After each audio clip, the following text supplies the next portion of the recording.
সূর্যগ্রহণ চন্দ্রগ্রহণ সম্পর্কে অনেক কুসংস্কার আছে।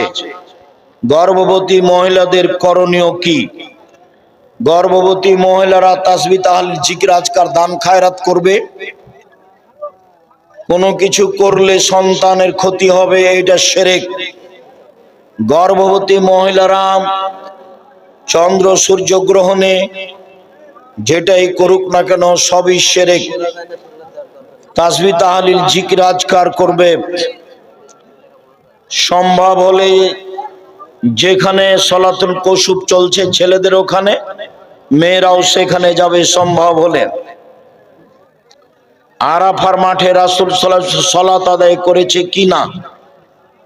আরাফার মাঠে আল্লাহ নবী সালাত আদায় করেননি, এইটুকু যে জোহর আসর একসাথে, জোহরের 2 রাকাত আসরের 2 রাকাত, বাস একসাথে। অন্য কোন সালাত আরাফার মাঠে নেই। শুধুমাত্র দোয়া, লা ইলাহা ইল্লাল্লাহু ওয়াহদাহু লা শারীকা লাহু লাহুল মুলকু ওয়া লাহুল হামদু ওয়া হুয়া আলা কুল্লি শাইইন কাদির।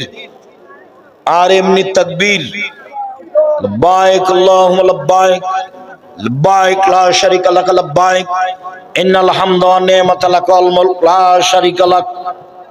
আর হাত তুলে দোয়া জোহরের পর থেকে সন্ধ্যা পর্যন্ত।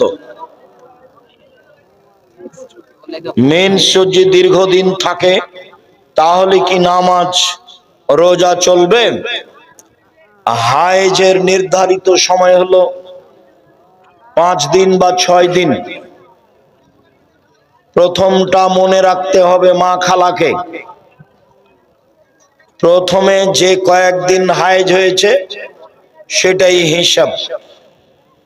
পরে গন্ডগোল হলে প্রতি মাসে 5 দিন বা 6 দিন বা 7 দিন বাদ দিয়ে রক্ত আসলেও নামাজ পড়তে হবে, সিয়াম রোজা রাখতে হবে। আমার স্বামী তার মা বোনদের কথা শুনে আর মারধর করে, এক্ষেত্রে কি করব? তোমার কথা আসলে অনেক পরিবারেই হয়, দুঃখিত। তোমার ননদ অন্য জায়গায় ধাক্কা খাচ্ছে, সেটা এখানে বেশি বাস্তব দেখাচ্ছে। প্রত্যেক ননদের উচিত যে আমিও কোনো বাড়ির ভাবি, অতএব আমি সম্মান পেতে চাইলে নিজের ভাবিকে সম্মান করতে হবে। আমার পরামর্শ, তোমার স্বামী যদি তোমার সাথে ভালো ব্যবহার করে, তোমার শাশুড়ি ননদ খারাপ ব্যবহার করছে, তাহলে তুমি মেনে নিয়ে থাকো। কষ্ট হলেও শেষ পর্যন্ত যদি টিকতে নাই পারো, খোলা তালাক করে নিয়ে 30 দিন পরে অন্য জায়গায় বিবাহ বসবা। আমার প্রশ্ন, স্বামী মারা গেলে নাকফুল খুলতে হবে কেন? স্বামী মারা গেলে নাকফুল খুলতে হবে না, গয়না খুলতে হবে না, এগুলো হিন্দুদের কাজ। যে অবস্থায় আছে সে অবস্থায় থেকে যেতে হবে। নাকফুল নাকে থাকবে, কানের দুল কানে থাকবে, এগুলো খোলা যাবে না। 4 মাস 10 দিন নতুন পোশাক পরতে পাবে না। কবরস্থানে মহিলাদের যাওয়া যাবে কি? হইচই করে কান্নাকাটি না করলে যেতে পারে।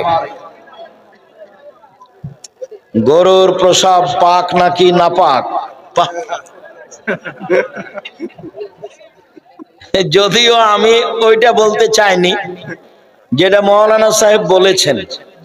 আমি আসলে চাঁপাইনবাবগঞ্জে বক্তব্য দিতে গেছিলাম। ওরা বাড়ির পিছন দিকে সমতল জমিতে পেশাব করতে বসে, পেশাব ছিটে এসে কাপড়ে লাগে।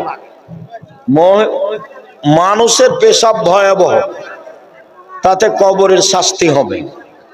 এইটা সতর্ক করতে গিয়ে বলা হয়েছিল পক্ষান্তরে গরু গাভীর পেশাব, ওতে কাপড় ভিজালেও সমস্যা নেই। এই জন্য যে এটা অপবিত্র নয়, এর অর্থ এই নয় যে আমি ভিজিয়ে ওতে সালাত আদায় করতে বললাম, এইটা বলিনি। তো উনি খেপে গেছেন, সেই জন্য ওই সব সময় লেগে থাকেন। শাইখ আজকের এই প্রোগ্রামে দান করলে নেকি হবে কিনা? অবশ্যই হবে। দিন প্রচারের মাধ্যমে এটাই তো, না কিস্সা কাহিনী, না ওই সব লেখার কাহিনী, এইটাই।